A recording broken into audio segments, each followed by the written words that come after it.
Bonjour Firmin, Bonjour Julie. merci de votre accueil. Là, on est dans un lieu magique.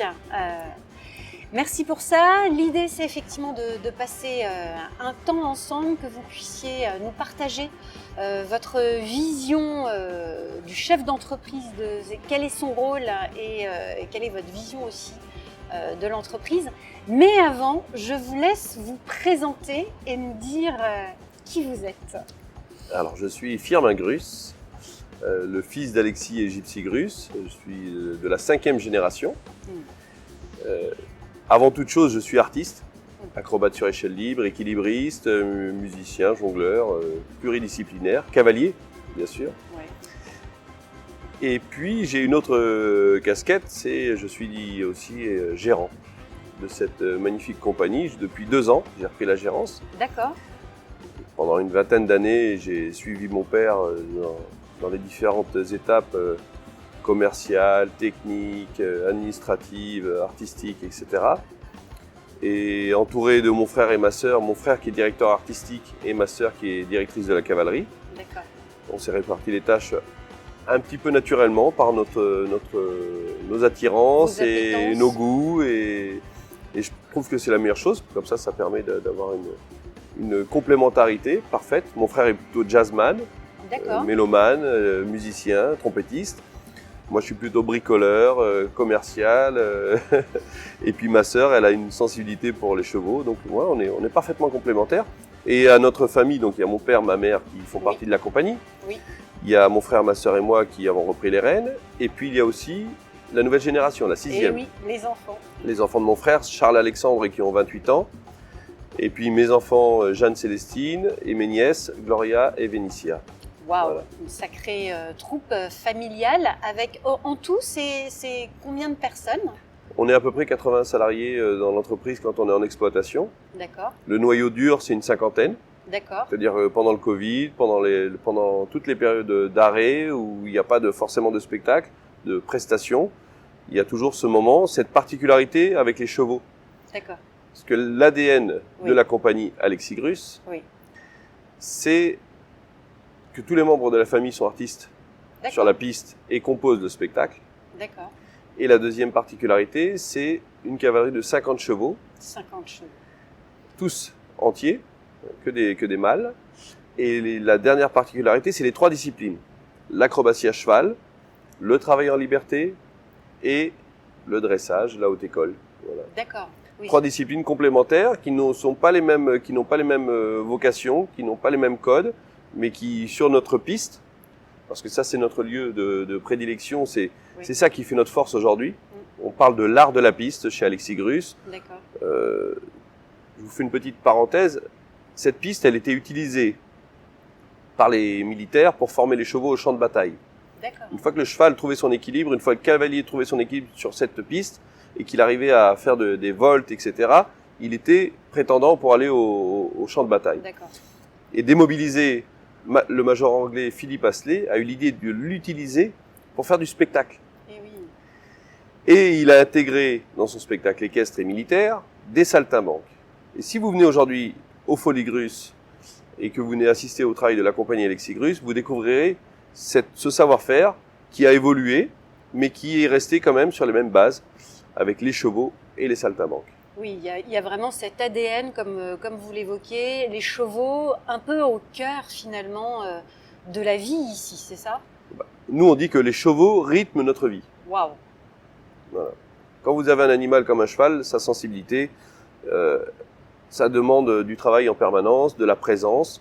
Un cheval, aujourd'hui, on parle de bien-être animal. Pour que le cheval soit bien, il lui faut une bonne litière, une bonne nourriture, des soins, de la présence, cohabiter avec ses congénères, et puis une quantité de travail, parce que le cheval s'enrichit. Quand il va au travail, il utilise son esprit, sa musculature, sa souplesse, et c'est un ensemble de choses. Il n'y a pas un idéal pour le bien-être animal, c'est tout un ensemble de choses. Quand on dit qu'un cheval est heureux dans un champ, dans un pré, il y a des moments où il est heureux, effectivement, mais il y a des moments où il n'est pas forcément plus heureux qu'ailleurs. D'accord. D'où cet ADN un peu du travail. J'ai cru entendre quelques citations d'Alexis autour du travail. C'est une valeur qui est importante pour vous? Le travail? Oui. le travail chez nous, c'est notre vie qui est comme ça. Alors il faut faire attention, il faut pas vivre pour travailler, il faut travailler pour vivre. Nous, on a la chance de faire un métier passionnant. Oui. On parle d'économie, on parle d'entreprise, et c'est marrant parce qu'on parle de profit aussi. Bien sûr. Nous, le profit, il n'est que dans la transmission, il est que dans la passion, et dans le rayonnement grâce au public, grâce aux applaudissements, grâce à cette... Mais cette culture, c'est marrant, c'est une entreprise économique, mais qui est basée sur des règles qui ne sont pas les bases économiques. Et au contraire. C'est-à-dire que ce que j'en comprends, c'est que le premier levier, c'est le partage, la rencontre, l'échange, qui vont générer de la rentabilité. Ouais. Mais la vocation première, même si, comme toute entreprise, il y a un souci de rentabilité, on est bien d'accord, le premier vecteur ou levier de motivation, c'est pas la rentabilité, c'est vraiment la rencontre et le partage, c'est ça? Oui, alors c'est formidable. Après cette période de Covid, par exemple, on sent des valeurs qui surgissent, qui reviennent, où on parle RSE, etc. Chez nous, ça fait partie de la coutume, ça fait partie de la tradition. Par contre, je pense que quand on parle de RSE, c'est qu'il y a un problème derrière.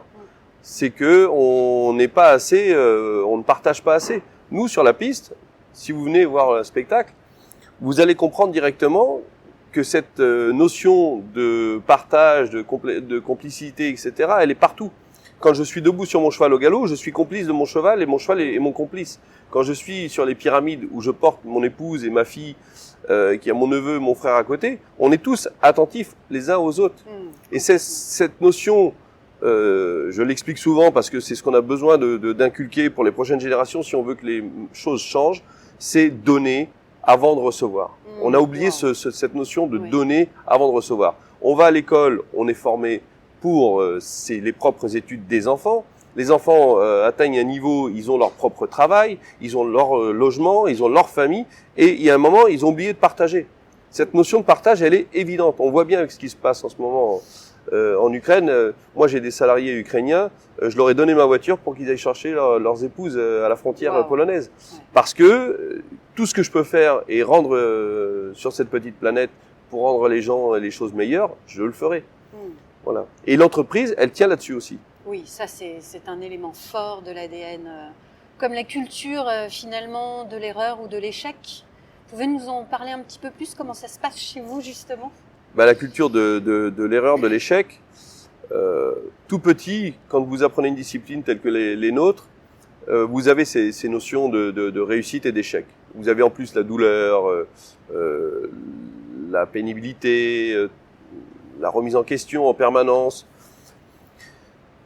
Et avec le cheval, encore une fois, plus parce que le cheval demande une rigueur dans le temps, une rigueur de patience. C'est une école de patience incroyable, le cheval. Un cheval, chez nous, il lui faut au minimum 3 ans avant d'être formé. Ils n'arrivent pas chez nous avant l'âge de 3 ans. Ils arrivent en général entre 3 et 5 ans. Ça veut dire que le cheval qui a déjà 5 ans, il va commencer à travailler à l'âge de 8 ans, et qu'à une vingtaine d'années, on va commencer à réduire son rythme parce qu'il aura atteint son maximum. La durée d'exploitation, la durée de travail, de complicité avec le cheval va être relativement courte. D'accord. Et elle demande un travail constant. On ne s'arrête pas sur les acquis. Il y a toujours une remise en question.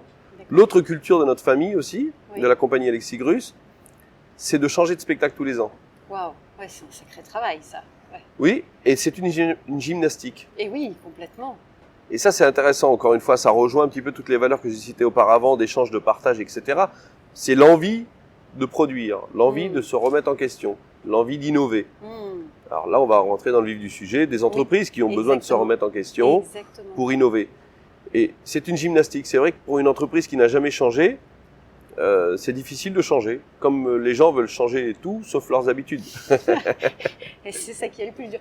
Donc ça aussi, finalement, ça fait un peu partie de l'ADN, de se dire chaque année, on reconstruit quelque chose de nouveau, c'est ça? Oui, parce que le public vient chercher quelque chose de nouveau. Parce qu'il y a une lassitude qui peut s'installer. Même si notre métier est un métier magique, derrière, il y a cette remise en question permanente.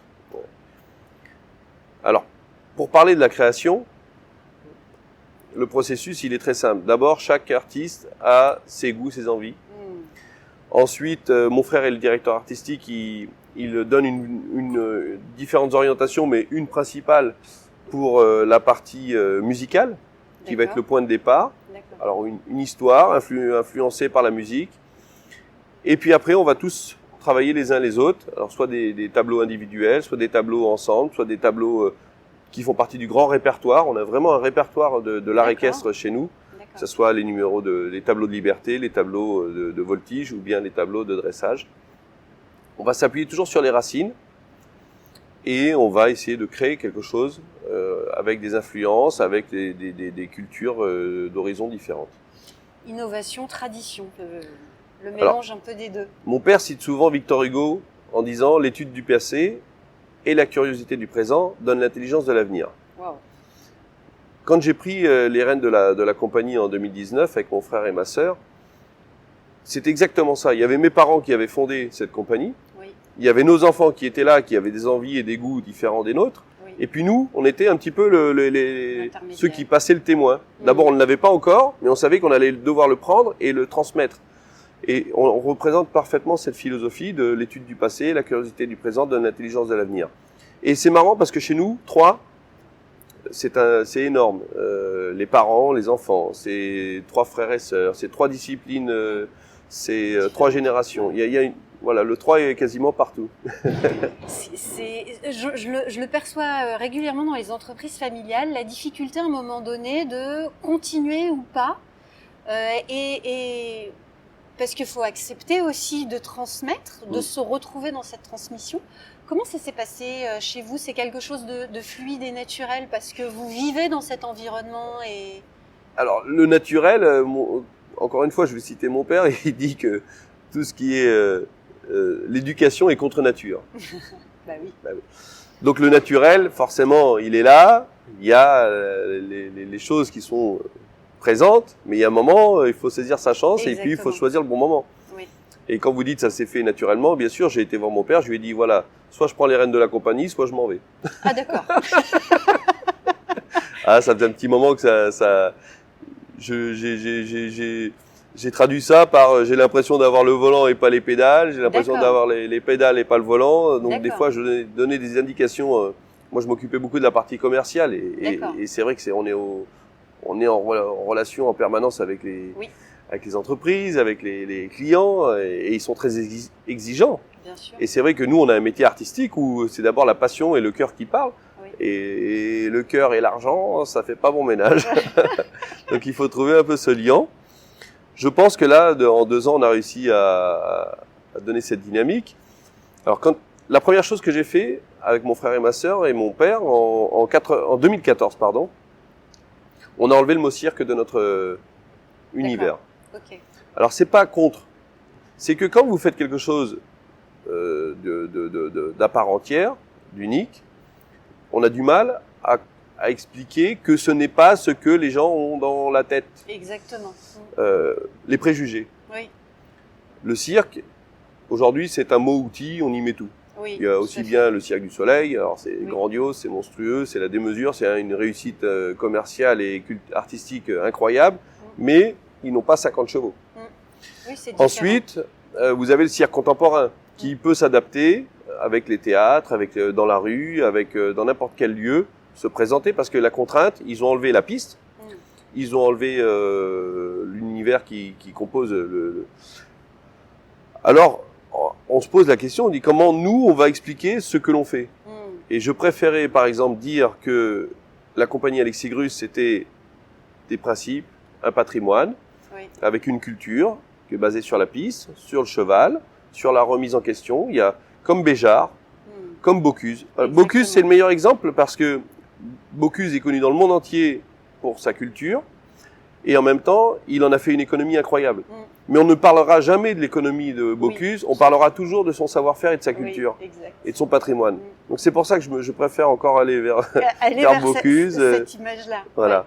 Ouais, super. Donc la compagnie Alexis Grus, c'est ça, c'est cet ADN, c'est un patrimoine, l'équivalent de la comédie française au théâtre. On crée, on élabore, on conçoit tout de A à Z ici. Il n'y a pas d'agrégat d'artistes. Il n'y a pas d'effet de mode. Il y a une vraie culture. Il y a un orchestre live, 7 musiciens plus la Candice qui chante. On a aussi voilà, ces 3 choses. La création de la lumière, la création de la technique. On apporte des innovations techniques. Aujourd'hui, quand vous venez voir un tableau aérien, tout est numérisé. Wow. Et ça, on travaille avec d'autres entreprises qui sont spécialisées dans le domaine et qui développent des programmes spécifiquement pour nos spectacles. D'accord. Voilà, c'est un pour bel ça appel du pied pour venir voir un spectacle. Hein. Ça, non, mais c'est un univers où il faut tout. Exactement. Il faut surtout mettre une immersion.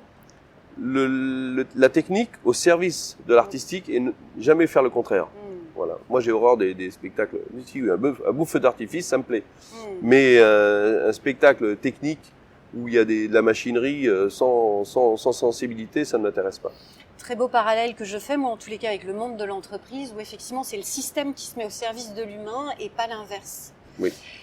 Pas évident de travailler en famille, non? Comment vous arrivez à concilier cet équilibre vie professionnelle, vie personnelle? Vous pouvez nous partager un peu ça? Alors, encore une fois, je pense que je me fixe beaucoup de règles, et ce sont les règles qui permettent d'évoluer toujours. La première, ça a été de dire, quand je prends l'entreprise, quand je deviens gérant, ça s'est fait naturellement parce que mon frère n'en avait pas forcément l'envie, c'était pas son truc, alors que c'est mon aîné de 9 ans, et ma sœur est 2 ans plus jeune que moi. Donc, quand j'ai pris les rênes, je dis, je vais gérer l'entreprise, mais je ne gère pas la famille. D'accord. Voilà. Dans une entreprise, les règles, elles sont établies. Exactement. Et dans une famille, les règles, on les écrit telles qu'on les a d'abord apprises, et ensuite telles qu'on a envie de les transmettre. Et après, tous ceux qui veulent faire partie de l'entreprise ont des comptes à rendre, ont des obligations, comme dans toutes les entreprises. Voilà, je trouve que ce système-là, il fonctionne assez bien. Ce qui est important aussi, c'est, je l'avais étudié il y a très longtemps, c'est l'équité, la parité. Voilà, la parité chez nous, homme-femme, ça on n'en parle même pas, chacun a sa place et chacun est complémentaire et on ne s'est jamais posé la question, ça a toujours fonctionné. Par contre, l'équité, c'est beaucoup plus dur. Estimer que, voilà, moi j'ai toujours voulu faire des strates, mon frère, ma sœur et moi dans la direction, on est dans les mêmes conditions, ensuite les enfants sont dans les mêmes conditions, les femmes, les maris, les enfants. Oui, voilà, il faut qu'il y ait une vraie rigueur, il faut expliquer, il faut faire beaucoup de communication. Il faut écrire les choses. J'estime toujours que quand on dit les choses dans une entreprise et qu'on n'arrive pas à les écrire, ça ne fonctionne pas. Si on n'arrive pas à les poser sur le papier, on a beau argumenter ce que l'on veut, parce que dans la tête, les choses peuvent se mélanger, alors que sur le papier, elles ont un ordre de... Exactement, puis ça devient un vrai outil aussi d'utilisation. Concrètement, ça veut dire que y a des moments où vous parlez de fonction à fonction au sein de l'entreprise et en dehors de l'entreprise, entre fratries. Comment ça se manifeste plus spécifiquement? C'est vrai, c'est difficile quand même, parce qu'il y a quand même des moments où on a l'impression qu'on ne fait pas ce qu'il faut. Mais ce qu'il faut faire, c'est un petit peu comme on fait avec les chevaux. Regarder le travail il y a 1 semaine, regarder le travail il y a 1 mois, regarder le travail il y a 6 mois, regarder le travail il y a 1 an. D'accord. Et ça, c'est vachement bien. On voit les évolutions. Ce qu'il faut, c'est aussi donner un cap. Ça, c'est, je pense que c'est la chose la plus importante qu'on ne transmet pas forcément ou qu'on n'explique pas forcément à tout le monde. Mais les entreprises qui fonctionnent sont celles qui ont des caps. Aujourd'hui, on parle des startups, on parle de ces choses-là. Bon, on peut avoir des miracles, on peut avoir des choses qui se créent inattendues. On ne sait pas combien de temps elles dureront, mais nous, c'est différent. C'est une entreprise, un patrimoine. Exactement. Notre famille est dans l'art équestre depuis 160 ans. Et oui. Mon objectif, bon, c'est pas la même entreprise depuis 160 ans, mais la tradition et la culture est restée. Oui. Elle s'est transmise. C'est ça, nous. C'est ce que j'essaye d'expliquer en permanence à nos tutelles et au gouvernement, c'est que c'est pas une entreprise économique qui est en péril, c'est un patrimoine. C'est beaucoup plus difficile de le défendre. Du coup, quand vous parlez de cap, c'est quoi concrètement? C'est une vision qui est écrite et partagée par tous? Le cap, c'est cet ADN, ce que l'on a voulu préserver justement. Et en 2019, quand on a pris l'entreprise avec mon frère, ma sœur, on s'est dit, moi je leur ai dit, ce qui m'importe, c'est pas ce qu'elle est cette entreprise. On sait qu'il y a 48 ans derrière nous. Ce que je veux, c'est surtout ce qu'il va y avoir les 50 ou 100 prochaines années. Waouh, super. Comment imaginer qu'un jour, vous savez, ça c'est la liberté dans le travail, elle est importante. Quand vous savez faire les choses, Vous ne vous posez pas la question comment essayer de prouver que. Bien sûr. Vous savez que de toute façon, moi je sais que je peux gagner ma vie demain, je peux être chauffeur poids lourd, super lourd parce que j'ai tous mes permis, je peux être cariste parce que j'ai tous mes permis, je peux être aussi directeur commercial parce que j'ai les compétences, et je peux être aussi artiste saltimbanque. Mais ce qui m'intéresse, moi, c'est de valoriser ce patrimoine. C'est ça ma mission, c'est ça ma passion. Okay. Et je me pose toujours cette question tous les jours, comment, et on m'a posé la question, c'était intéressant, est-ce que c'est vos enfants qui vont reprendre? Ça m'est égal. L'important, c'est pas que ce soit mes enfants qui reprennent. L'important, c'est que ce patrimoine perdure. Si ce patrimoine perdure, mes enfants le feront certainement. Si mes enfants ont autant de mal que moi, que mes parents ont eu pour transmettre ce patrimoine, c'est pas sûr qu'ils continuent. Parce que tout le monde n'a pas la même capacité à accepter les concessions qui sont parfois très très dures. Oui, je veux bien croire. Les chevaux, un petit moment de partage avec eux, surtout que je crois que vous avez une approche aussi du travail du cheval qui est quand même assez spécifique et traditionnelle. Vous pouvez nous en dire un petit peu plus? Alors, j'aime bien cautionner un petit peu notre compagnie et une des références, c'est qu'on participe au Salon du Cheval de Paris, à Equitalion, au Jumping de Bordeaux, au Saut Hermès au Grand Palais. On collabore avec la Garde républicaine, avec le Cadre Noir de Saumur. Donc là, je pense qu'il n'y a pas besoin de faire plus de commentaires pour dire que notre travail est reconnu par les grandes institutions et dans les grands rassemblements. Et c'est ça notre fierté, et c'est ça aussi notre valeur ajoutée. C'est pour cela qu'on se bat tous les jours. Et vous mettez le doigt sur quelque chose qui est très intéressant, c'est que, par exemple, l'économie du cheval, elle n'est pas reconnue. Un cheval coûte 1 200 € par mois environ chez nous. D'accord. Il n'est pas intermittent, il n'a pas de chômage, il n'a pas d'avantage. Il y en a 50 dans l'écurie, vous faites le calcul, ça fait 720 000 € par an. Oui. Cette économie, aujourd'hui, elle est mise en concurrence avec les compagnies qui sont en résidence ou avec les spectacles qui se montent par des producteurs de spectacles, un agrégat d'artistes, etc. Donc c'est ça qui est difficile à défendre. En gros, le spectateur qui vient voir le spectacle devrait payer 150 €, 200 € sa place pour couvrir. Oui. Et comme on a aussi une culture de service public, de culture, on ne le fait pas. On préfère travailler 2 fois plus, réduire nos salaires et garder l'ensemble en équilibre. Oui, il y a vraiment cette générosité de cœur qui ressort depuis le début.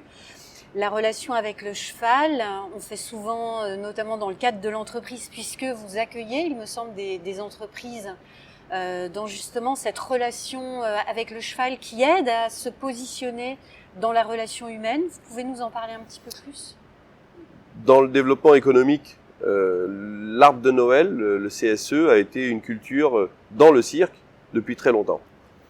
Et l'événementiel, pas trop. Alors, comment je dissocie le CSE de l'événementiel? L'événementiel, c'est le corporate, c'est vraiment la soirée de fin d'année, le lancement de produits, la conférence, la convention, le team building.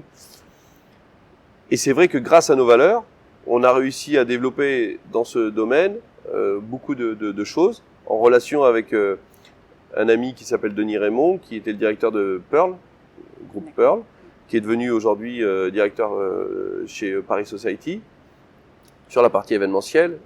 Et c'est intéressant parce que en 2008, quand on a commencé à collaborer, les clients venaient chercher un lieu. Ils voulaient louer que ce soit un hangar, un building ou un chapiteau, ça leur était égal. Et nous, on a imposé du spectacle, de la culture. Et aujourd'hui, c'était très difficile à l'époque. Et aujourd'hui, on s'aperçoit que le contenu qu'on a apporté, artistique et humain, c'est devenu une valeur ajoutée non seulement chez nous, mais dans tous les autres lieux qui sont privatisés par ces grandes entreprises. Les gens ne viennent plus que pour un lieu, ils viennent pour une expérience. Pour une expérience. Ici, vous avez le son, l'odeur, le bruit, tous les sens sont en éveil. Et une relation particulière, parce que la communication avec un cheval, c'est une communication qui nécessite, j'imagine, d'être posée, calme, à l'écoute. J'ai regardé quelques vidéos avant de venir, je vous ai vu, j'ai vu Alexis. Il y a toujours un contact permanent avec lui, il y a une relation particulière. Bah oui, ça ne s'explique pas, ça se voit justement. Mon père a cette définition aussi de l'art, c'est le travail effacé par le travail. Oui. avec le cheval, c'est la même chose. Cette relation, c'est une relation forte qui s'épanouit, qui évolue en permanence. Donc sur la partie, pour revenir sur la partie entreprise, l'accueil dans des entreprises, aussi bien, je vous dis, pour les lancements de produits, les conventions, les conférences, et avec Vincent Giraudot, qui est un ami d'enfance, Oui, qui a monté l'entreprise Charivari, oui. qui monte plein de boîtes, il ne exceptionnel. s'arrête plus, il ne s'arrête plus. Non, voilà, c'est une personne avec qui on partage beaucoup notre amour de notre famille et de notre culture. Oui, Il a participé au spectacle sur la piste avec moi, oui, et il a monté les chapiteaux, il a conduit les camions, il a tout fait. oui. Et aujourd'hui, sa manière d'être reconnaissant et sa manière de partager avec nous notre passion, c'est de continuer à nous suivre et de développer des projets en parallèle. Il y en a deux. Il y a son entreprise Charivari qui nous permet de créer surtout les team building, Oui. les incentives où on va vraiment partager. On va pas faire des ateliers. La base, souvent les chefs d'entreprise arrivent et nous disent ah ben j'aimerais bien que mes salariés fassent du fil, du jonglage, de la boule pour se détendre. Non, on va beaucoup plus loin que ça. On va dans une réflexion, dans l'abnégation, dans des discussions, justement expliquer comment cette entreprise elle fonctionne et comment les forces qu'il y a dans notre entreprise peuvent être transmises à d'autres sociétés, Tout à fait. ce qui va faire des atouts plus tard, Oui, tout à fait. par la suite. Donc voilà, avec Vincent, on a développé cette partie-là. Et la deuxième partie, c'est la partie fonds de dotation. Oui. On a créé, Vincent est le président du fonds de dotation Alexis Grus, qui permet de réunir il y a 3 actions dessus. Il y a le volet social, D'accord. le volet environnemental et bien-être animal. D'accord. Et le troisième, c'est culturel, bien sûr, et rayonnement. Voilà. D'accord. À travers du réseau, des financements, à travers des actions auprès des associations, faire venir des enfants, des familles, et créer des événements avec, encore une fois, nos valeurs. Et puis, la partie environnementale et bien-être animal, on parle beaucoup de ça. Il y en a beaucoup qui en parlent, et c'est beaucoup plus difficile de le faire. Oui. Nous, on préfère d'ailleurs ne pas trop en parler, mais le faire. Mm. Là, on est en train de faire des nouveaux box pour les chevaux qui font 4 mètres par 3, 12 mètres carrés, D'accord. dont les revêtements sont du plastique recyclé, voilà, il y a vraiment une démarche. Un vrai confort. Il y a des paddocks qui sont derrière les Foligrus pour que les chevaux puissent se détendre. On est installé dans le bois de Boulogne. Oui. On a aussi la volonté de rester le maximum de temps à Paris, créer un lieu environnemental parce qu'on est chauffé à fuel aujourd'hui. D'accord. On veut créer un nouveau système de chauffage pour l'avenir. Oui, Moi, je sais très bien que dans 10 ans, mon entreprise, elle chauffera plus au fuel. Mm. Donc, il faut se poser la question et il faut agir. Oui. Il faut arrêter de se dire, peut-être ça passera. Non. Oui, il y a vraiment cette vision lucide de l'avenir. Et puis, ce que je retrouve, c'est cette pérennité. Comment ce que l'on vit aujourd'hui, on peut continuer de le faire vivre le plus possible. C'est magique, ce passage. C'est un petit falabella qui s'appelle Voyou, qui va aux D'accord. Foligrus. D'accord. Ah, je vais vous parler un petit peu des Foligrus. Oui. Parce que donc en 2014, on a enlevé le mot cirque. Et en 2019, quand j'ai repris les rênes, j'ai dit à mon frère, ma sœur, les spectacles de 2h30, 2h45, je pense pas qu'à Paris, ça fonctionne encore longtemps. Très difficile à se déplacer, vous avez remarqué. Mais un jour, ça sera fluide. Ce sera Il fluide. n'y aura plus de voitures, il n'y aura plus rien. Mais on ne sait pas comment on va se déplacer. Mais on y arrivera. L'homme s'adapte. Et donc, je leur ai dit, voilà, cette relation avec les entreprises, les chefs d'entreprise, cette relation dans l'événementiel m'a beaucoup influencé. Je me suis dit, il faut de l'hospitalité. Aujourd'hui, les gens veulent la qualité. Oui. Ils veulent être accueillis avec des services. Alors, on a créé ce lieu qui était à la base un cabaret Alexis Grus, avec le spectacle au centre, mais toute une partie avant le spectacle, Oui. que l'on a appelé le pré-show. Et petit à petit, on a mis des ingrédients. D'accord. Le premier ingrédient, c'est que vous êtes accueilli dès que vous êtes dans la rue, avant d'être au chapiteau, par Alexandre Grus avec son cheval, qui vous souhaite la bienvenue. Waouh. Ensuite, vous rentrez dans la première tente d'accueil, moquette, coton, musique, chaleur, un vestiaire sur le côté, une hôtesse qui vous souhaite la bienvenue. Et puis là, après, vous avez 2 chevaux qui sont dans des grands box. Vous Oui. pouvez aller les caresser. Vous avez ce moment où on a besoin du contact. Oui, complètement. Et on n'est pas dans le virtuel. Ouais. Parce que quand on vient chez Alexis Grus, quand on vient dans la compagnie, le cheval doit être partout. C'est notre vie, c'est comme Oui. ça. Et après, on a créé un lieu de restauration avec bien sûr notre ADN aussi musique live et prestations artistiques. Oui. Tous les artistes du spectacle viennent vous animer ce lieu. La restauration, on a créé des food trucks, Oui. burgers, fish and chips, des huîtres, planches de poisson fumées, des choses simples, de qualité, avec bien sûr les chartes aussi que l'on cherche aujourd'hui quand on va dans un restaurant, des bons produits. Un service relativement pratique avec des petites tablettes. On l'a vraiment fait, on l'a amélioré d'année en année. La première année, on n'avait pas calculé un truc, c'est que dans les food courts, il y a un défaut, c'est que vous faites la queue à chaque conteneur. Ah oui. Et que après, vous avez passé votre temps à faire la queue et qu'il n'y a pas de place pour s'asseoir. Et ici, maintenant, on a des tablettes, on travaille avec une super système. Et voilà, on a mis en place les ingrédients nécessaires au bon déroulement des Folies Grusses. Et ensuite, vous venez au spectacle. C'est ça. Voilà. Vous assistez à 1h30 de spectacle concentré, oui. Sans entracte. Et après, si vous voulez, vous pouvez rester, partager un moment avec les artistes qui sont encore à l'extérieur pour vous remercier d'être venus au spectacle. Wow. Voilà. Ça, c'est notre culture. Oui, nous, on aime partager, on aime discuter, on aime être au contact. Un artiste, qu'est-ce qu'il veut? C'est échanger avec son spectateur. C'est l'interaction avec le spectateur, complètement. Ouais, c'est fort, c'est riche. Et la dernière chose qui est importante aussi, c'est que pourquoi ce concept a été élaboré et pourquoi il fonctionne? Parce qu'il répond à l'attente de toutes les cibles.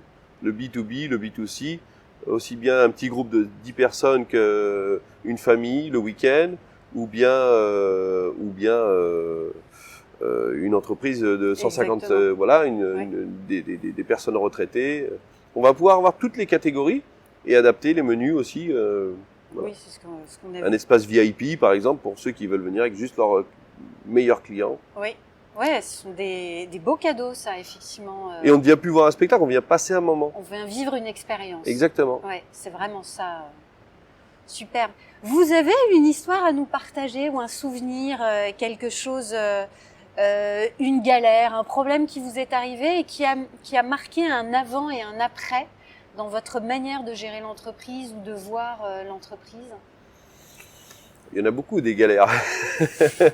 C'est vrai qu'on a tendance toujours à avoir le grand sourire parce qu'on est artiste et parce qu'on aime ça et puis on aime montrer le beau côté des choses. Un artiste, il doit sublimer le naturel. Bien sûr. Les galères, c'est vrai qu'on en a.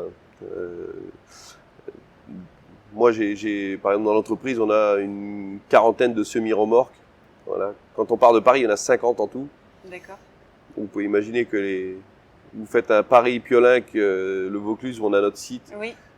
À partir du mois de mars, quand on a fini et qu'on démonte, là, vous crevez un pneu, vous crevez 2 pneus, vous crevez 3 pneus parce que vous n'avez pas roulé depuis 6 mois. C'est pas une entreprise de transport. Et oui, tout à fait. Et c'est ça qui est formidable chez nous, c'est qu'il y a toutes les activités. On peut aussi bien être passionné par l'administration que la technique, que l'artistique, que le cheval, que voilà, il y a toutes les. Oui, c'est vraiment hyper complet. C'est aussi ce qui est contraignant dans notre métier et qu'il faut arriver à scinder aujourd'hui, à rassembler. Il faut tellement de compétences. Oui. Vu qu'on forme les gens à des compétences très spécifiques, chez nous, on n'est pas formé. Nous, on monte le chapiteau. Oui. Ah oui. Ok. Vous avez la taille des poteaux. Oui. Ceux-là, on les porte à 2. Ah oui, quand même. Ouais. D'accord. Wow. C'est pour ça qu'on est. Ouais, c'est ça.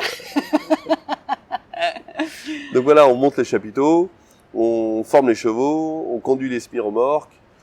Tout le monde forme les chevaux ou il y a vraiment... le noyau dur de la famille, oui. La famille, en fait, ça fait partie aussi de la tradition de la famille. On apprend aussi à nos enfants. Oui. Oui, à partir de 8 ans. Célestine, c'était 8 ans? Célestine a démarré sur la piste à l'âge de 8 ans. Et moi, j'ai mon frère, ma sœur, on a tous démarré vers 7-8 ans. 7-8 ans. Qu'est-ce qui déclenche le démarrage chez l'enfant? On prend le temps quand même. Oui. C'est la passion, vous voyez vos parents, vous avez les yeux grands écarquillés, vous vous dites waouh, tout ce qu'ils arrivent à faire, c'est incroyable. Mon rêve, c'est de faire ça un jour. Ouais. Après, il faut faire attention. Moi, je suis plutôt pour la méthode apprendre à pêcher le poisson plutôt que d'en donner. Oui. Ça se voit dans ce que je dis, non? Oui. Non, mais ça se décrit, c'est simple. Mais c'est vrai que moi, j'aime pas l'enfant prodige, l'enfant formidable. Chez nous, c'est pas possible parce que le jour où vous chutez, qu'est-ce qui vous arrive? Vous vous dites, mais tout ce qu'on m'a dit, c'est faux. Je suis pas aussi doué que pas parce que je porte le nom. Non. Par contre, d'avoir le nom et d'avoir la conscience du mérite et d'avoir la conscience du goût de l'effort, c'est beaucoup plus satisfaisant. Qu'est-ce qui se passe justement sur les artistes qui, j'imagine, peut-être à certains moments peuvent avoir des accidents?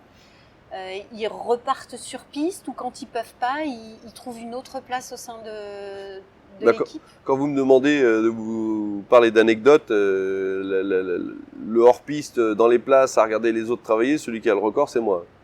Avec une fracture de la deuxième vertèbre à 25 ans, 3 mois de corset, avec une péritonite en plein mois de décembre, le 31 décembre, et 2 spectacles dans la journée, et puis je finis à minuit et demi à l'hôpital.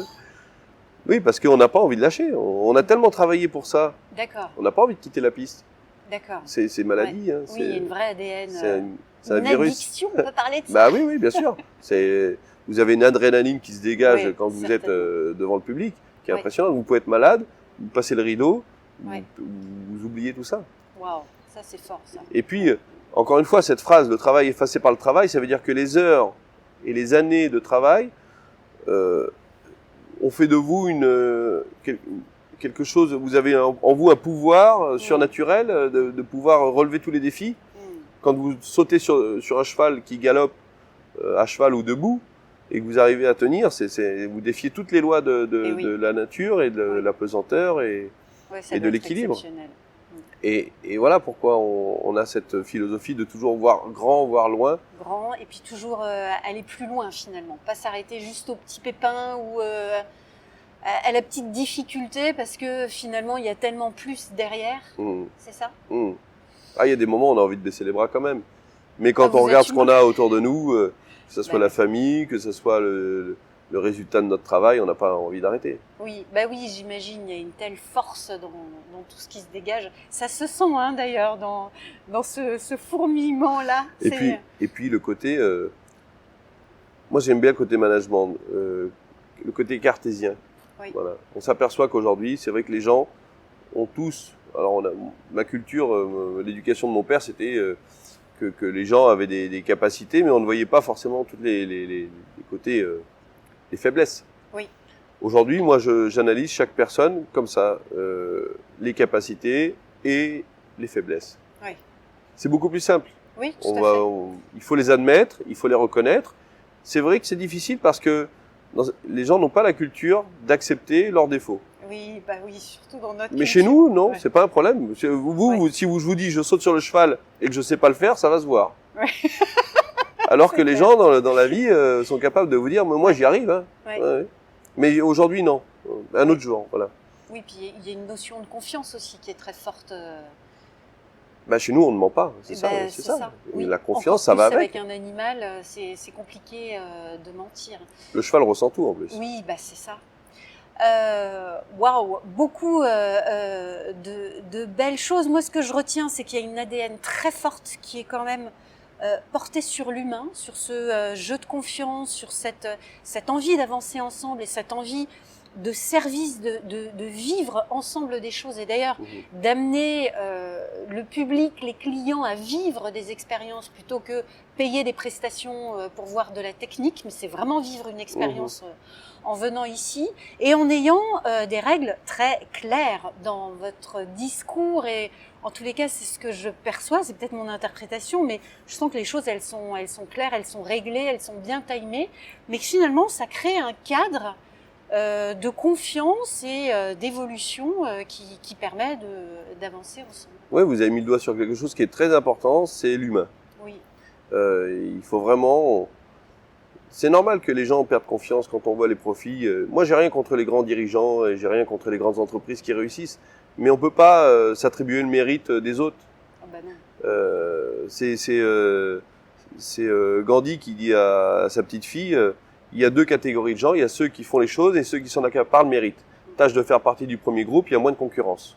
C'est clair. Voilà, ici, chez nous, les choses, on ne s'attribue pas le travail des uns et des autres, et c'est tous ensemble que l'on arrive à surmonter et à faire évoluer et fructifier notre art. Et puis, il ne faut pas voir à court terme, il faut voir à long terme. Oui. Je pense que ça fait partie. Ouais. Je trouve que la société évolue dans le bon sens Oui. en ce moment. Moi, j'ai 41 ans. Je trouve que ces 15 dernières années, il y a eu quand même une belle évolution. Mais il faut pas que ça soit utopique. Oui. Il faut pas que ça soit, faut que ça soit équilibré. Il faut pas un grand déséquilibre. On le voit sur le conflit là, actuel. Quand il y a un déséquilibre, quand il n'y a plus le dialogue, ça ne fonctionne pas. Oui. Quand il y a la vision court-termiste, ça c'est la force aussi de l'entreprise familiale, avec cette culture et cette volonté de transmettre, pas forcément à la famille, même si c'est quand même la fierté que la famille puisse faire perdurer. Mais j'aime bien cette notion que vous avez évoquée, transmettre ce patrimoine. Ouais. Ben, moi, je vous fais une confidence, ça a toujours été dans ma jeunesse. J'avais d'un côté l'obsession de me dire un jour, je serai comme mon père, un grand chef d'entreprise et un grand artiste. Et en même temps, j'avais au-dessus de moi un Alexis Grus qui, pour moi, est une personne qui on ne peut pas faire mieux. Donc, comment faire sa place dans un univers où on ne peut pas faire mieux et comment réussir sa vie sans toute sa vie se dire, qu'est-ce que je vais faire? Voilà. Et je trouve que j'ai relativement bien réussi. Je suis content et très heureux d'avoir 2 filles aussi et de pas forcément avoir des garçons parce que ça me permet comme ça d'avoir une vision plus ouverte en me disant transmettre à des filles c'est pas la même chose que transmettre à des garçons dans notre univers. On n'a pas les mêmes relations, c'est pas je vais passer du temps à monter le chapiteau, à conduire les camions, mais ça n'empêche pas qu'elles auront le droit de conduire les camions et de monter les chapiteaux. Bien sûr. Mais il y aura beaucoup plus de douceur aussi, de souplesse et de sensibilité. Et puis un jour il y aura les gendres et puis voilà, l'histoire continuera. Exactement, comme Gypsy a construit son histoire avec Alexis. Oui, bien sûr. À sa manière, dans son univers aussi à elle. Ma maman, elle n'a pas attendu que mon père la mette sur une estrade. Oui. Il a compris qu'il avait tout intérêt à la mettre sur une estrade. Et de toute façon qu'il n'aurait pas le choix. Moi, j'essaye par exemple, dans ma culture, par rapport à mon père, je parle toujours de mon père et de ma mère, les fondateurs. Oui. Alors que dans la culture, en règle générale, on parle d'Alexis Grus. Oui. Ça ne veut pas dire que j'ai la moindre... Mais ça veut dire que la reconnaissance, elle doit être partagée. Parce que l'un sans l'autre n'aurait pas fait ce parcours. Waouh, c'est beau ça, c'est beau, c'est touchant. Un mot de la fin dans l'actualité des Folies Grus, une info particulière? Les infos particulières, c'est que on est content parce qu'on a quand même passé cette période de Covid, malgré les difficultés à se battre pour avoir des aides et pour soutenir notre activité. C'est grâce au fait qu'on se soit serré les coudes avec les salariés qui sont restés avec nous et la famille. Les Folies Grus, la première année, ça a été compliqué, mais la deuxième année, ça a été un énorme succès. Il y a aussi la remise en question sur l'artistique. Oui. Ça a été la dernière étape avec mon frère. Il s'est entouré d'un metteur en scène, d'un scénographe, d'un nouveau costumier pour apporter du sang neuf, pour apporter une autre vision des choses. Et ça a été une volonté commune et ça a bien fonctionné. Ça prouve que le changement, il faut pas en avoir peur. Il faut juste bien l'appréhender. Oui. Et ensuite, quand il est bien, encore une fois, on a l'orientation et le cap. Oui. Moi, j'ai pas voulu changer le travail des chevaux et des artistes sur la piste. Par contre, l'emballage, l'expérience autour. Voilà, exactement. Ouais. Parce que ça, on pourra jamais changer. Nous, c'est notre ADN, c'est notre racine. Et donc, ça a été une période très, très positive, cette année 2021-2022. On a créé Béziers, à Béziers, les Folies Grus estivales, donc le même concept qu'à Paris, à ciel ouvert, dans un champ, sans construction aux abords. En pleine nature, parce que encore une fois, quand on parle de bien-être animal, moi je voulais que mes chevaux soient dans un champ et non pas sur un parking. Oui, même là, les abords du bois, c'est magnifique. Bon, je crois que l'idéal, c'est plutôt que d'écouter, venir voir et expérimenter. En tous les cas, nous, c'est le cadeau que l'on se fait juste après. On va vous libérer puisque là, c'est le pré-show justement pour le spectacle de l'après-midi.